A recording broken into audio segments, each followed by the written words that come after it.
Hello friends, welcome to Spicy Voyage. എല്ലാവരും ഓണത്തിൻ്റെ തിരക്കിലാണല്ലോ അല്ലേ? അപ്പം നമ്മൾ ഇന്ന് ഓണം സ്പെഷ്യലായിട്ട് ഒരു ബീട്രൂട്ട് കിച്ചടിയാണ് ഉണ്ടാക്കുന്നത്. വളരെ എളുപ്പത്തിൽ ഉണ്ടാക്കാവുന്ന ഒരു കിച്ചടിയാണിത്. അപ്പോൾ ഇതെങ്ങനെയാണ് ഉണ്ടാക്കുന്നതെന്ന് കണ്ടിട്ട് വരാം.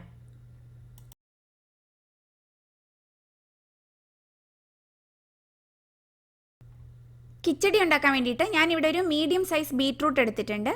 നമുക്കിതൊന്ന് പീൽ ചെയ്തെടുക്കാം.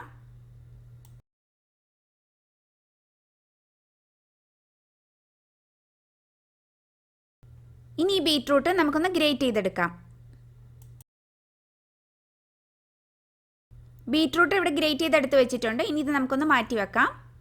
ഇനി മിക്സിയുടെ ചെറിയ ജാറിലേക്ക് നമുക്കൊരു 1/2 കപ്പ് ചിരണ്ടിയ തേങ്ങ ചേർത്ത് കൊടുക്കാം. അടുത്തായിട്ട് 1 കപ്പ് തൈര് എടുത്തിട്ടുണ്ട്. ഇതിൽ 1/2 കപ്പ് മാത്രം ഇപ്പോൾ ചേർത്ത് കൊടുക്കാം. തേങ്ങ അരയ്ക്കാനുള്ളത് മാത്രമാണ് നമ്മളിപ്പോൾ ചേർത്ത് കൊടുക്കുന്നത്. പിന്നെ ഇതിലേക്ക് ഒരു പച്ചമുളകും കട്ട് ചെയ്തിട്ട് കൊടുക്കാം.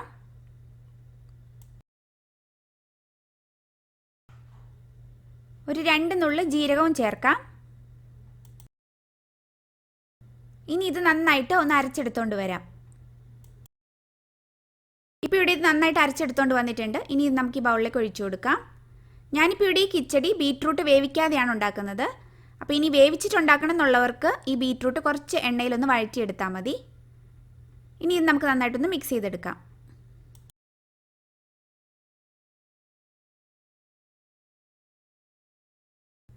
ഇനി നമ്മൾ നേരത്തെ ബാക്കി വെച്ചിരുന്ന തൈര് നന്നായിട്ടൊന്ന് ബീറ്റ് ചെയ്തെടുക്കാം.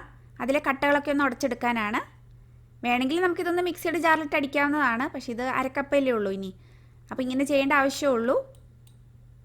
പിന്നെ നമ്മളെടുക്കുന്ന ബീട്രൂട്ടിൻ്റെ അളവിനനുസരിച്ച് നമുക്ക് ആവശ്യത്തിനുള്ള തൈരും തേങ്ങയൊക്കെ ചേർത്ത് കൊടുക്കാവുന്നതാണ്.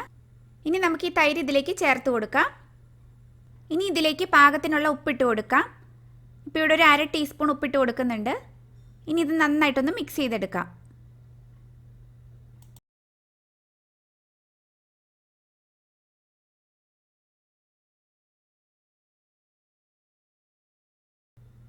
ഇനി ഇതൊരു സെർവിങ് ബൗളിലേക്ക് മാറ്റി കൊടുക്കുന്നുണ്ട്.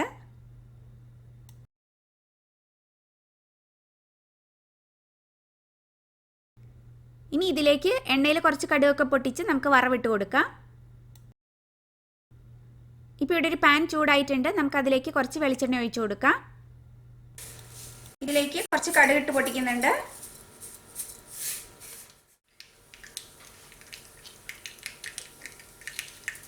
ഇപ്പോൾ ഇവിടെ കടുക് പൊട്ടി വന്നിട്ടുണ്ട്.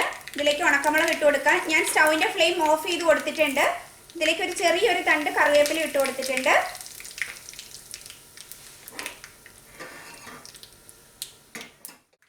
ഇനി ഇത് നമുക്ക് വറവിട്ട് കൊടുക്കാം.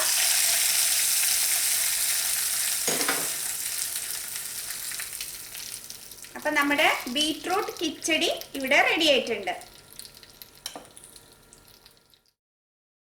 അപ്പോൾ എളുപ്പത്തിൽ ഉണ്ടാക്കാവുന്ന ഈ ബീട്രൂട്ട് കിച്ചടി എല്ലാവരും ഒന്ന് ട്രൈ ചെയ്ത് നോക്കണം. എല്ലാവർക്കും ഓണാശംസകൾ.